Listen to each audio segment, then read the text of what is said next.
अब समय आ गया है माता कात्यायनी के आगमन का और भंडासुर की योजना के असफल होने का।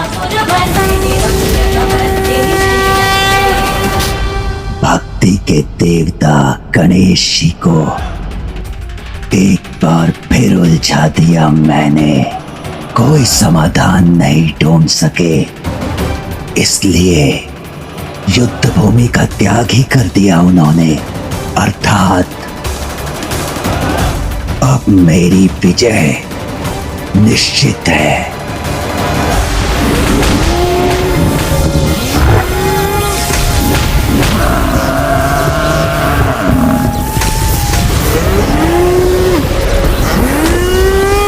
पिछली बार का प्रतिशोध मैं अवश्य लूंगा।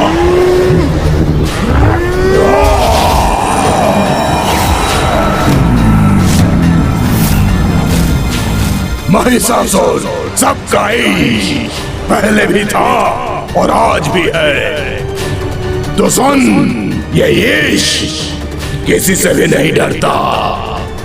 वो भी है तुच्छ स्त्री से कभी भी नहीं। भूल रही है तो तुच्छ नारी महिषासुर न तब थमा था और ना ही आज थमेगा।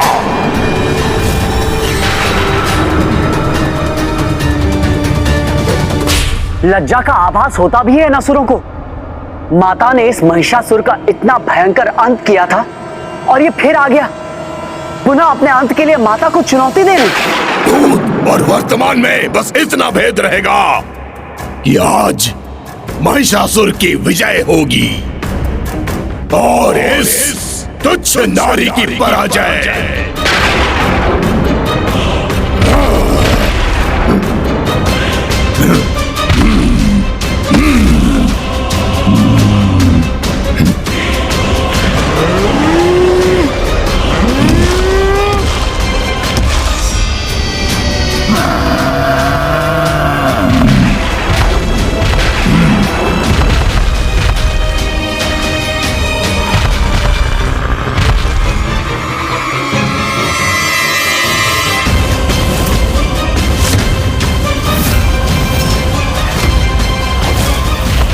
इस बार मेरी सेना का नहीं, तुम्हारी सेना का संहार होगा।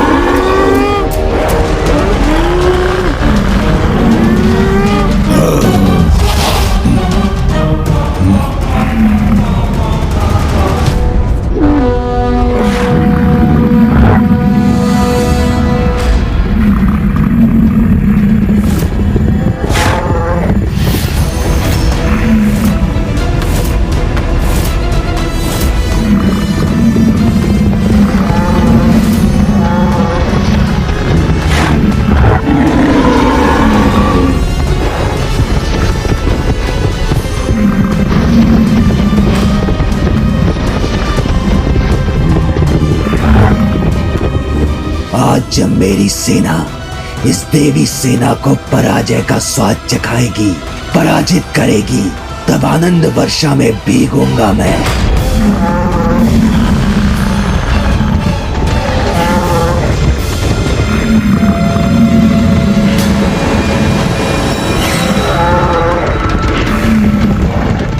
सभी माताओं को इस प्रकार इस महिष आक्रमण के संकट में छोड़कर गणेश कहां चला गया? महिषासुर का अंत ऋषि कात्यायन द्वारा देवी कात्यायनी के आवाहन से आरंभ हुआ था, इसलिए गणेश अवश्य ऋषिवर के ही पास गया होगा। तब तो शीघ्र उसे ऋषिवर के साथ यहाँ लौटना चाहिए।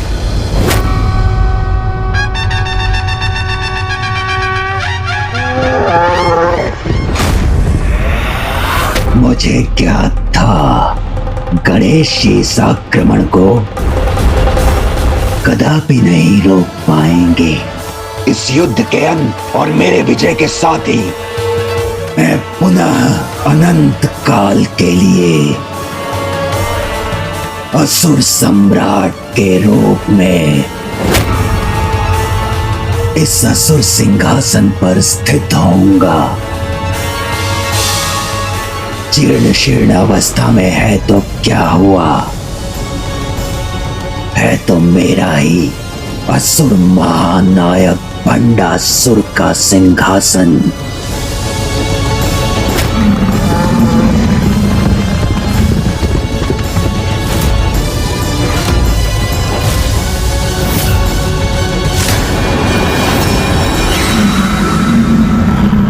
मेरे महिषों से पूर्ण रूप से घिर चुकी है ये देवियां। बस अब इनके नष्ट होने में मात्र एक प्रहार की ही देर है।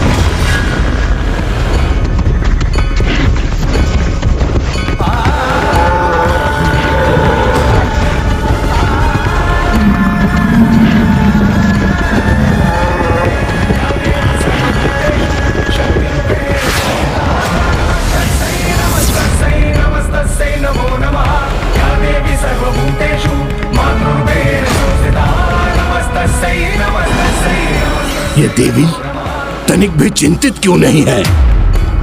इसने तो बड़ी निश्चिंतता से अपने नेत्र बंद कर लिए हैं।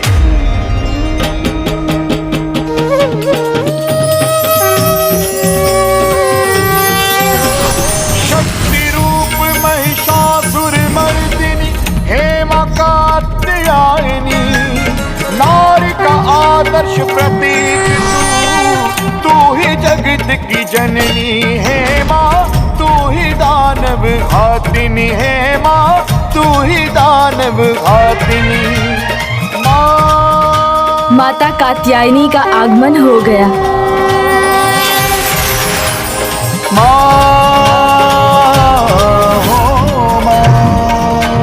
प्रणाम माता। ऋषिवर ने मेरा निवेदन स्वीकार किया। धन्यवाद ऋषि कात्यायन, आपकी सहायता के बिना ये संभव नहीं हो पाता। विघ्न हरता हूँ मैं। धर्म की रक्षा हेतु विघ्नों को नष्ट करना मेरा कर्तव्य है।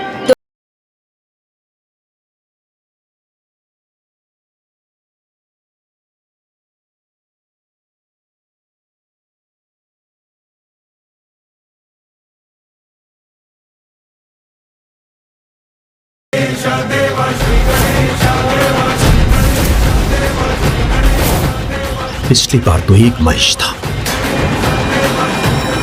परंतु इस बार तो असंख्य महिषों से घिरी हुई है माता। मुझे स्वीकार है प्रभु। आपको कोटि कोटि धन्यवाद ऋषिवर। आपको नमन माता, आपको कोटि कोटि नमन।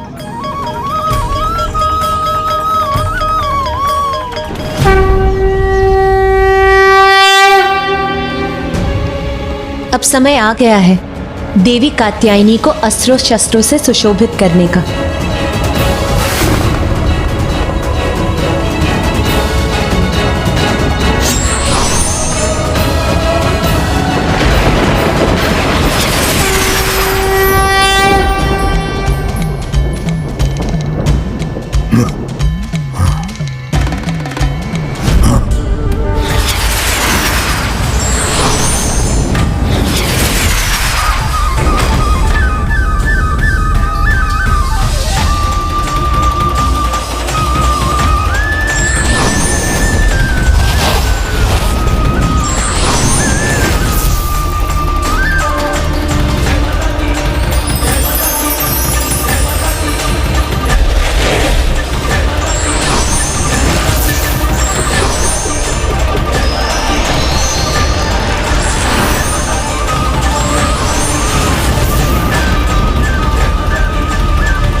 ये तो वही नारी है ये पुनः मेरे सामने कैसे आ गई? बस महिषासुर, पुनः अपने काल से भेंट करना चाहते हो ना तुम? तो अब उसमें अधिक समय नहीं लगेगा।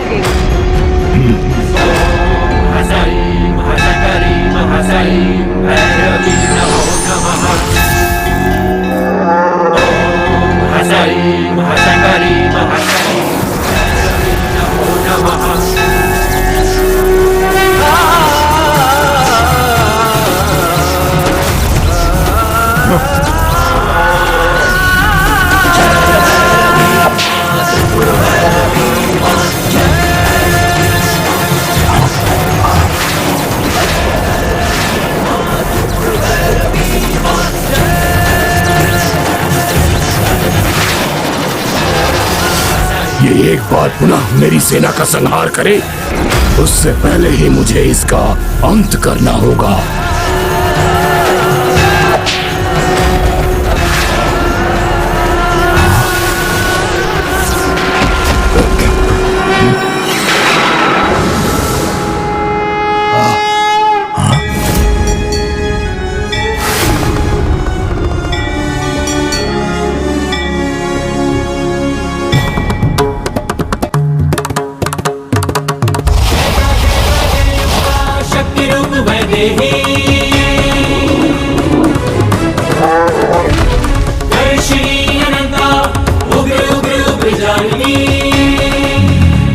आक्रमण करो और अंत करो इस नारी का।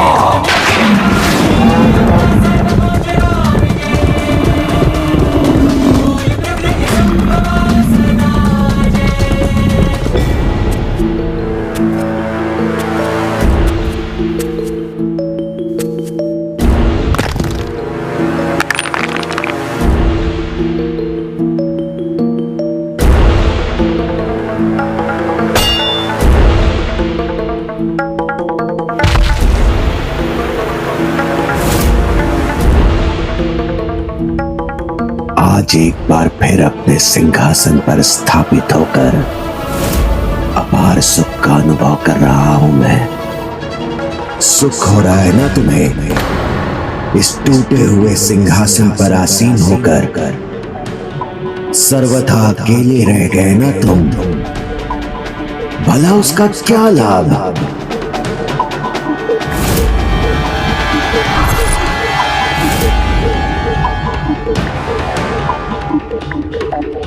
देखो इधर, मेरे हाथ में 105 ब्रह्मांडों की माला है। तुम्हारे हाथ में क्या है? कुछ भी तो नहीं।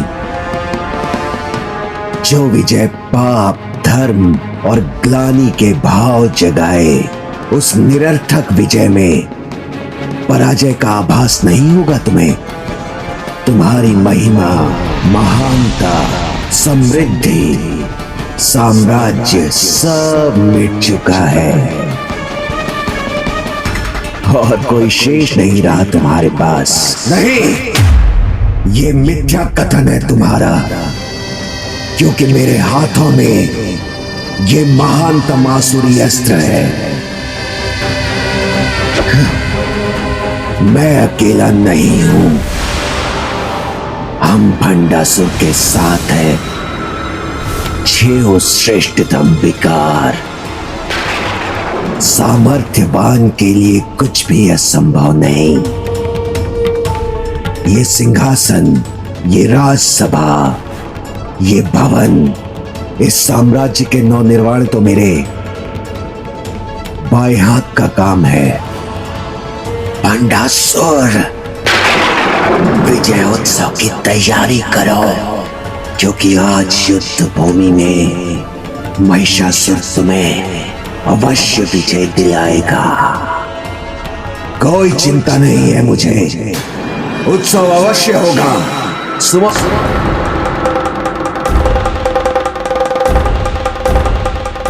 किसी की आवश्यकता नहीं है मुझे, मैं स्वयं उसके लिए भोजन की व्यवस्था करूंगा।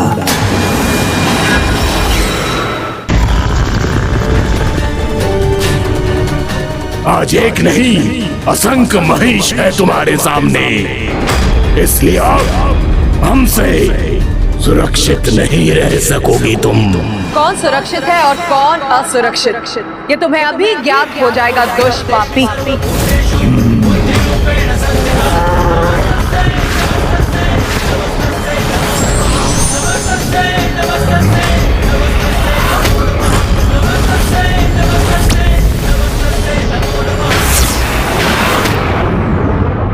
कहीं इसके धनुष बाण पुनः मेरे लिए संकट न उत्पन्न कर दे।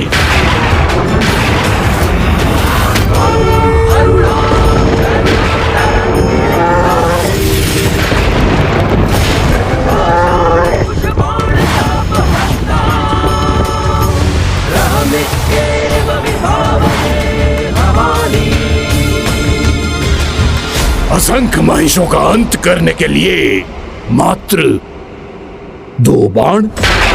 कदाचित अपनी ओर बढ़ती ऐसी अपार शक्ति को देखकर अपना मानसिक संतुलन खो बैठी है ये नारी।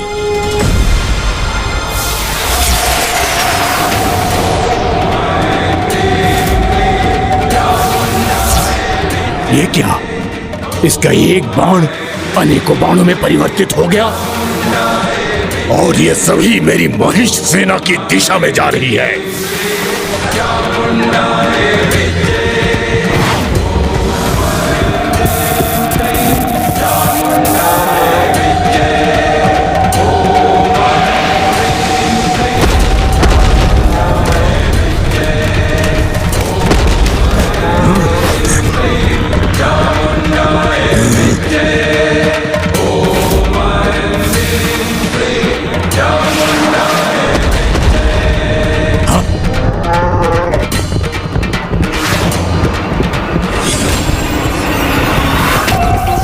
से कोई जीवित नहीं बचेगा।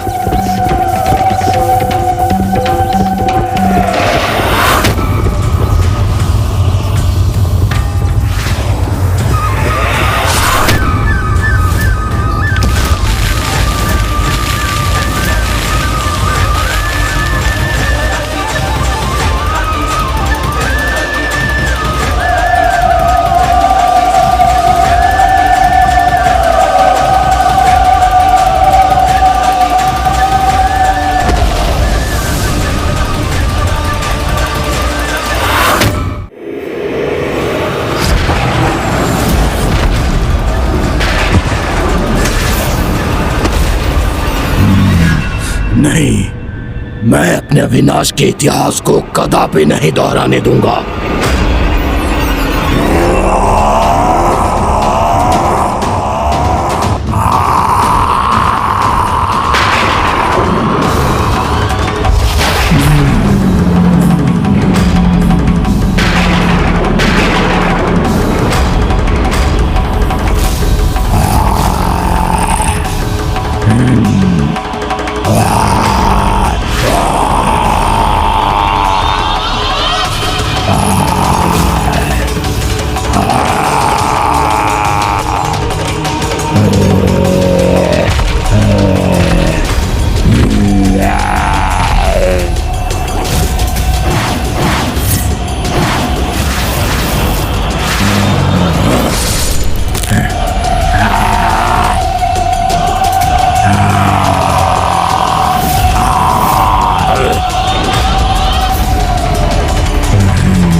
तुच्छ नारी, तुम कितने भी प्रहार कर लो, किंतु मेरे इस असुर का अंत तुम कदापि नहीं कर सकती।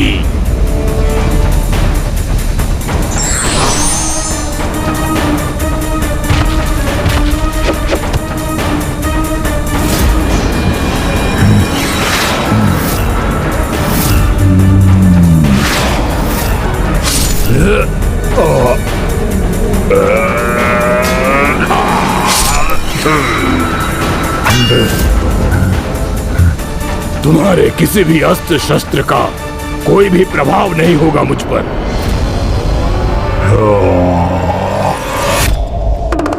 माता के प्रहारों से भी सुरक्षित है यह असुर? ऐसा कैसे संभव है? क्या गणेश के पास इसका कोई समाधान है? अब माता के विंध्याचल पर्वत में वास करने वाली, सिंह की सवारी करने वाली माता विंध्यवासिनी के रूप में प्रकट होने का समय आ गया है।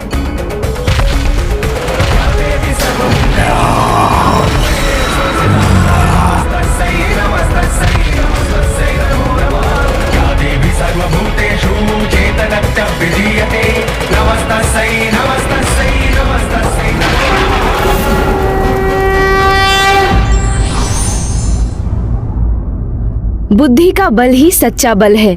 शारीरिक बल तो मात्र बलशाली होने का भ्रम है।